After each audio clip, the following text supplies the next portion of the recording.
Hey everyone, Joe here.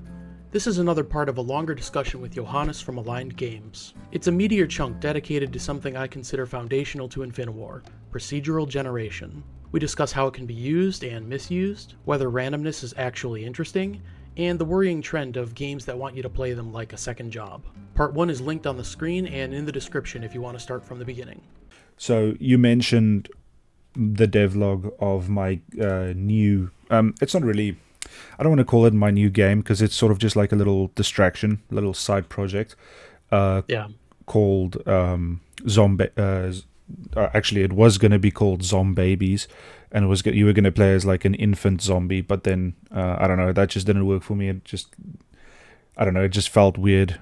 So I just made it Zombuddies, which my brother says, Alvin says, makes it seem like it's a multiplayer game, so I might need to change that in the future as well. So for now, it's just a working title. Oh yeah, okay. So I'm working on this little side project. It's just going to take me a couple of months to do, which is sort of like a clone of Brotato. I don't know if you've played Brotato. I haven't played Brotato. I have seen it, and I have played Vampire Survivors. So It's a similar. Yeah, I think maybe Vampire Survivors was first, and Brotato was like an evolution of that. Maybe. I'm not sure about that. I do actually want to. I could be wrong about that. I don't know. I do think Brotato is quite old. It might be insanely old. Actually, I could be wrong about that. Okay, it's not that. No, it's not that old. It's 27 September 2022. So, Vampire. It's about the same time then. Let's see. This doesn't give a year. It just says. Okay, so Vampire Survivors is about a year older. Okay, yeah. So you are correct about that, but the point being that this game will have some procedurally generated aspects in it. So I think if you look back in my videos on YouTube.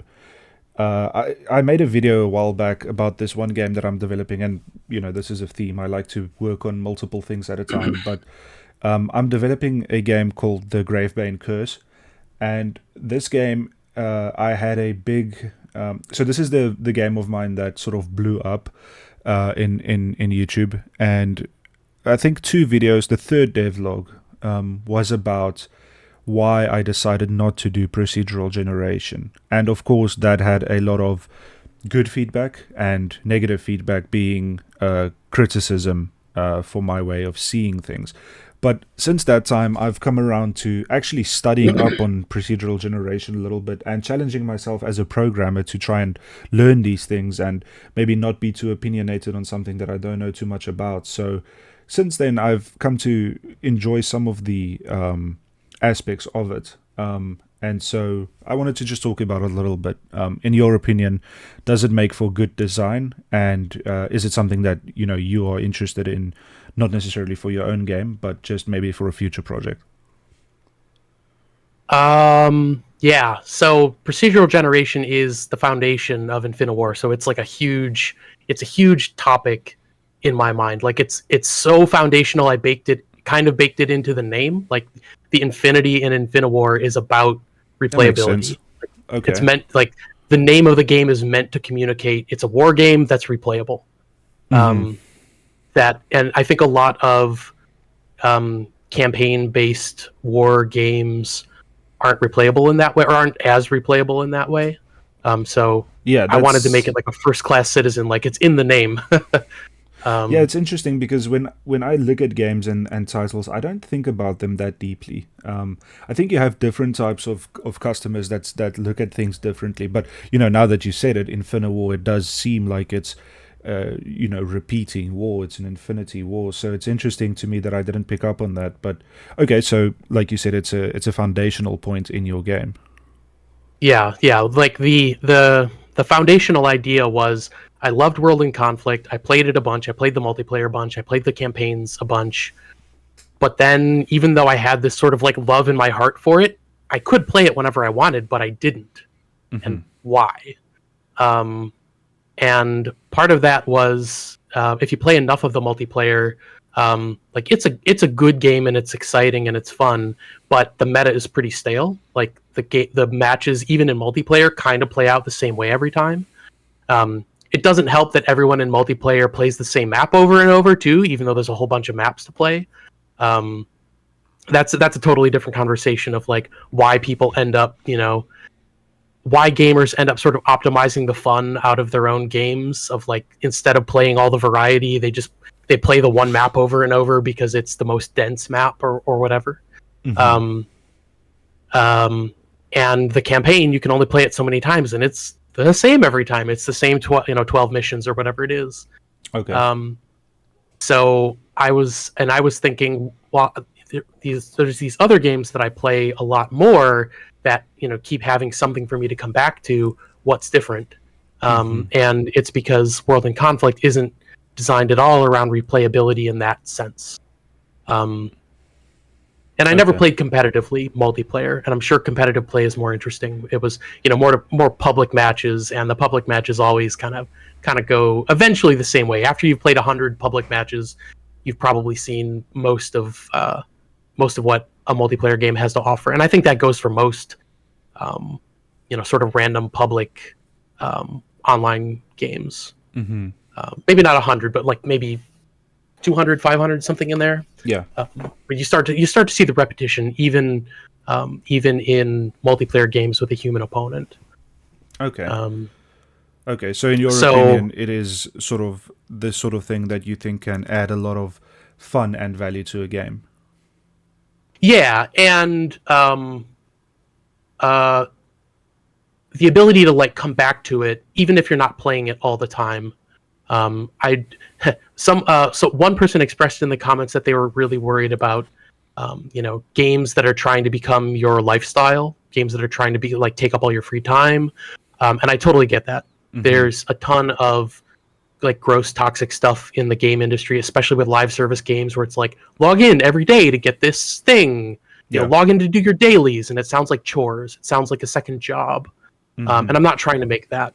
I'm trying to make a game where even if you drop it and don't pick it up for years, that you can come back and not just play the same campaign again, but play like I could go back to like an old Civilization game, for example, Civilization 2, one of my old favorites, and pick it up and just have a brand new, maybe not entirely brand new.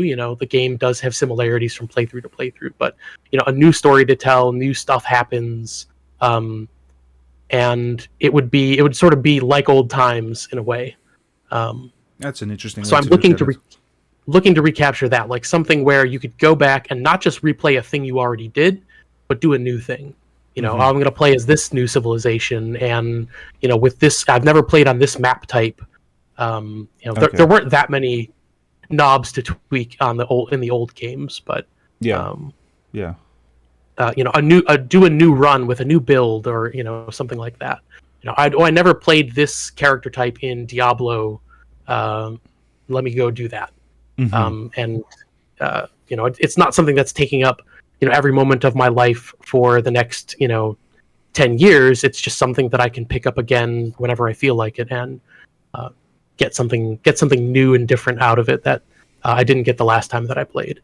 So that's kind of the high level of what I'm going for, and why I'm taking the game in a direction that's pretty different from where most other war games are going. Now, that said, I have, with a little bit of concern, been noticing some of the like Regiments is a sort of war game in at least a close proximity to what I'm doing. We're like, oh hey, they just released a procedural campaign system. Like, are the AAAs or AA's at least starting to catch on to this idea that, hey, maybe what if we added a roguelike campaign to our war game? But I think for the most part, I'm not that worried about the way those types of games are going to do those systems, because they're going to do them in a way that's very grounded in reality, because of the style of game that they're going for. And I don't have to do that. I can be more creative and a little more experimental than they can. Part of that's to do with the art style. Art style sets expectations. If you've got ultra realistic graphics, and you've got a campaign system that does weird, nonsensical, non-realistic stuff. It's kind of a clash. But if you've got more abstract, stylized art style, you can get away with more stuff. I'm going to try to keep it more or less grounded, at least in a way that makes sense in my head, but I've got more room to experiment, so I'm less worried about that. Yeah, okay. But getting back That onto makes sense. procedural generation, sorry. And the sort of question is like, does it make for good design? Right? Like, is it good? Sometimes you get people pushing back against it. And I think there's some reasons for that, because procedural generation is a tool, and like any tool, it can be used poorly, it can be used without skill, it can be used improperly. And I'm not claiming that I'm some kind of master of procedural generation at this point, but I at least have a good idea, I think, of when it doesn't work and why. And the main one, I think, is this idea. I can't remember who coined this term, but like the bowl of oatmeal. If you think of a bowl of oatmeal, you pour the oatmeal in the bowl, you pour in the water, and like that's all random. All where the grains of the oatmeal, like how it all fits together, like it's all random. It's not the same. But like one bowl of oatmeal to the next, like it doesn't matter that okay, the grains are rotated differently or whatever. It's all just a big bowl of oatmeal. Who cares? And I think that's where, like, whenever you're in that area of procedural generation where you're like, here's this random static, this random bowl of oatmeal, but it's just another bowl of oatmeal that, yes, it's technically different than the first one, but practically speaking, it's the exact same bowl of oatmeal. Effectively. You want to stay you want to stay as far from, oops. Oh, hopefully I didn't bump my mic cord here. Hopefully I'm still recording. Yeah, I think I am. Let me double check, just make sure. Okay, I still see audio capture, so that's good. Yeah, I see it on your end, on my end as well. Yeah, so you want to stay as far away from that end of procedural generation as you can. Just because something is random doesn't mean it is interesting.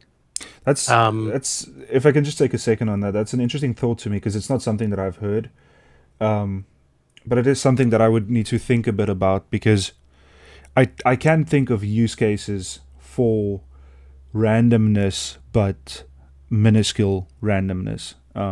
Effectively something being different each time, but not making a difference each time. So, yeah, I don't have too much to say on that right now, but it is something that I want to think about, because it's an interesting point to me. But yeah, with that said, it's not something that I've heard before. But I think it's an easy thing to make assumptions in game design. But I think a point like that is something that you can think a lot on. You know what I mean? So I think I want to take some time to think about that point before sort of giving my opinion on it. You know what I mean with that? Yeah.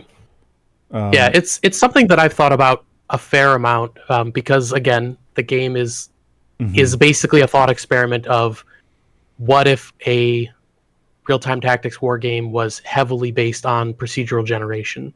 Like, what could you do with that concept? What could you do that the genre hasn't done before? Yeah, because I guess you do need to differentiate, right? Like, you don't want to just... You want to be inspired by something, but you don't want to be that thing. Yeah. There definitely have been some people who are like, well, this is just World in Conflict with worse graphics. Why would I play that? And I agree with that sentiment. They're wrong about it's just World in Conflict, because, like, yeah, the control scheme, like the moment-to-moment gameplay of, like, I move this tank here, that's really similar. That's intentionally really similar. But the higher level decisions, the higher level structure of the game is completely different. So, if I was just I'm writing my own single player campaign and it plays exactly like World in Conflict, well, you're probably just going to get a worse story. You're not going to get Alec Baldwin as the voiceover, although he's, I guess, maybe less popular these days because of the incident. And you're going to get, worse graphics. So that game I don't think is worth making. Like just trying to make my own World in Conflict isn't worth making. World in Conflict's already out there, and there's already developers making, sort of the next gen, Broken Arrow and things like that. So I'm not making that game. Yeah. Yeah. So I'm just curious. That comment that you mentioned, was that a YouTube comment or? Yeah, it was, and it's interesting because I got comments on both ends of the spectrum, which was, "This is just World in Conflict with worse graphics. Why? That's not worth playing." Mm-hmm. And the other end was, "This strays so far from what makes World in Conflict great that you can't even say you're inspired by it." So it's really interesting to get both extremes and everything in between of, people saying this is too much like World in Conflict, it's not enough like World in Conflict, and everything in between. So I think that's probably good. I think that means I'm probably hitting the right spot. Yeah, you want to be right in the middle of that. Yeah. That's interesting. Yeah, that's really where I want to position myself. Well, the procedural generation, and whether it makes for good game design sort of bleeds into the next point being replayability versus narrative. Because my game that I'm currently working on releasing, Operator 8, it is a linear game in that you start at one point, you make your way through a section, you collect keys, whatever, to unlock the next section, and then, when you finish all the sections, you get to the end of the level. You start the next level and you do it again. But there are a lot of sort of like branching routes and branching paths that'll take you to different places, where there are different things that you can collect and different. So I have this system sort of like Doom 3 where there are these PDAs that have their own little stories, and some of them are linked and some of them aren't. So if you want to experience the whole narrative, you have to actually find all of these pieces of the story. And I do think a very small subsection of players will do that, but it's interesting to me to design this way. And now, of course, this was before my thought process on procedural generation. But, it's okay for a game to be linear, as well as being procedurally generated. But, let's take an example, my game being the linear game that it is, but with branching paths. In what way would procedural generation help my game in that situation? I think it's tough especially in like a first-person exploration-based game. I don't have any experience making those, although I do have experience playing them. I think it is harder to do that well. I'm not saying it's impossible, but it is harder to do that well because the player is so embodied in the space and in the exploration. When things are not designed with intention in that kind of a setting, it's really, really noticeable. Like, people, I haven't played Starfield, but I've heard people talking about how the procedural environments there are crap, or the way that they did procedural was, well, you get like you go to a planet and you get like a random outpost, but it's the same outpost every time. Like literally the same props are in the same places, the same items are in the same places every time. And that's obviously bad. That's just like they were rushed or something. But would it even be all that much better if the props were random? Like if the environment wasn't, we could probably talk for hours about like the right way to do this. But I think 3D first person exploration heavy games are, I haven't thought about this fully, but like it's definitely one of the harder cases. I don't know if it's the hardest case. Maybe puzzle games are even harder to do procedurally because I won't get into that. But exploration based first person games are really tough to do procedurally. I think you'd have to really think about, because we're so familiar with like going into a space as a human character and like looking at stuff and picking up stuff, like the way a space is laid out, all the environmental storytelling, and the fact that you're going to be compared against games that had a huge level design team, handcrafted everything. That's not to say that they don't use any procedural tools in the handcrafting. Like they might be procedurally scattering clutter or what have you, to fill up a level quickly, and but it still has like a designer's eye. So procedurally making a dungeon that's interesting to explore, or like a space station that's interesting to explore, I think is a hard problem. Maybe not unsolvable, but it's not, not easy. Okay, well that's an interesting point. I haven't thought about it in that way, but I do see what you know are getting at with that, and that basically boils down to it's not whether it's a better system of design; it's whether it's better for the genre and style of game that you are making. Yeah, like if it like a procedural first-person combat game, I think that has some, because that's very system oriented. I think you can make that interesting. If a game is heavy on exploration and like player discovery and things like that, I think that is harder to do. Okay. I think it could be done, but I think it is harder to do because like the like part of the joy of discovery is that, like No Man's Sky and things like that ran into this, where it's like, here's another weird random blobby creature on a different colored planet that has weird blobby terrain. Like it just all feels very unintentional. I think it's just really hard to do exploration in a way that is procedural exploration in a way that's interesting. Again, not saying it can't be done or there's not ways to incorporate it. It's just on the harder end of the spectrum. Whereas I think, systems combat oriented stuff is more more in line with what procedural generation's strengths are.